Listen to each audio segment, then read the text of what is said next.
Through all this talk about logistics and cargo, we haven't really lost sight of our core.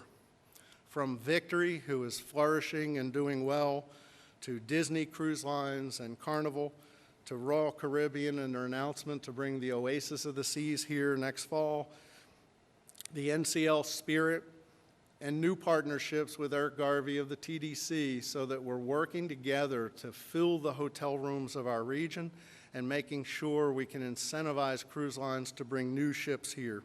We're excited about that partnership and the opportunity, and cruise continues to grow here at Port Canaveral. Disney continues to be our largest customer. Volume with 3- and 4-day and the Fantasy 7-day, seasonal deployments of the Magic, and port of calls on various schedules. Senator Rubio told me to sip slowly and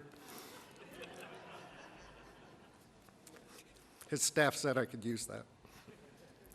Next year, the Oasis of the Seas and the Rhapsody comes in here, and it replaces the Freedom and Enchantment, which are sailing full. NCL Spirit arrives for a different brand and a different flavor, seasonal home port from November to April. The Carnival Valor arrived this spring. So the names are changing, but the quality of the ships and the passenger counts of the ships are going up each time. We commend the McCaffrey on as many sailings as they did. They are my goal. So once I leave here, I'm going to try to beat their record, and Susan, I think, will be right there with me as part of that process. I want that free parking space. I have to currently pay to park at the port. We see Victory and Magic coming in next year for Carnival. That's a 25% growth in an already robust business. That is huge for our region. That is more hotel room night stays than we currently have. So you see the signs of that with the new Homewood Suites being built right outside the port, a new property being discussed to be developed in the port, and other hoteliers start to talk about new product in our region. That's an exciting change and an exciting buzz in a community. It also benefits us because as the Orlando market grows, the Lake Nona area and the Medical City, we are their beach. So new hotel product here on the beach can segue in for the short stay and the getaway as well. We're trying to stay ahead with terminals, and it's a race because the cruise lines keep building bigger and bigger as time goes on.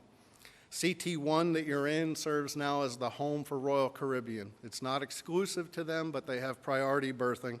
We bring other port-of-call ships in here during the week. We'll be proposing to the Commission this month at the Commission meeting to start renovations and expansion of Cruise Terminal 5. It's 20 years old. Imagine being obsolete at 20 years old. But as our chairman said, cruise ships of 800 and 900, Mac thought he was building big at the time when this cruise terminal was built, and it was a gamble. But today, it no longer meets the capacity. Cruise Terminal 10 will also likely start renovations and expansion late this fall, and the two of them together will be able to let us keep growing our cruise and saying yes to contracts with cruise lines to grow in the area. And there's discussion of a new Cruise Terminal 3 on the south side. It's in planning, it's in permitting, it's a long piece. We won't be pulling the trigger until someone signs on the dotted line there. But together, this building was a $110 million investment. Those renovations to 5 and 10 and NEDA capital to Disney Terminal will be $60 million. And eventually a building like this or larger, if a cruise line requests it, will probably be about $125 million. That's not for the faint of heart, but that's what our future holds.